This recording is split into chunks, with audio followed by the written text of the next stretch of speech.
أعوذ بالله من الشيطان الرجيم. بسم الله الرحمن الرحيم.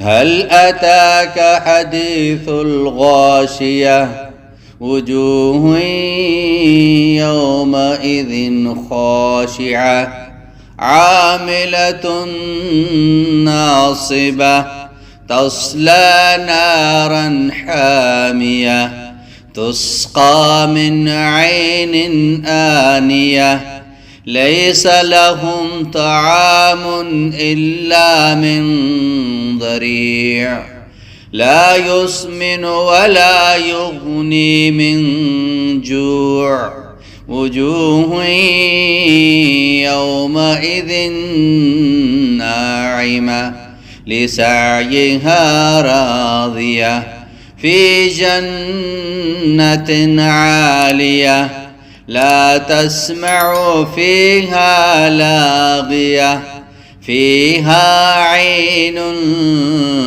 جارية فيها سرر مرفوعة وأكواب موضوعة ونمارق مصفوفة وزرابي مبثوثة أفلا ينظرون إلى الإبل كيف خلقت وإلى السماء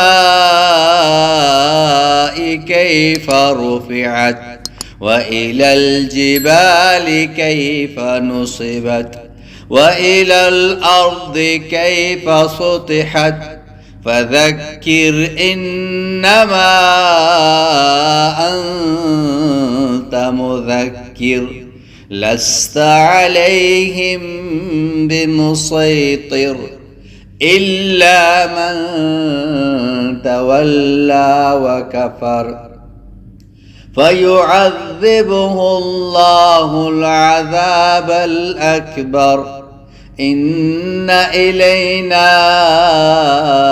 إيابهم ثم إن علينا حسابهم صدق الله العظيم. मौलाना अब्दुल हकीम इसहाक के बयानात के लिए हकीम इसहाक ऑफिशियल को सब्सक्राइब करें। मौलाना अब्दुल हकीम इसहाक।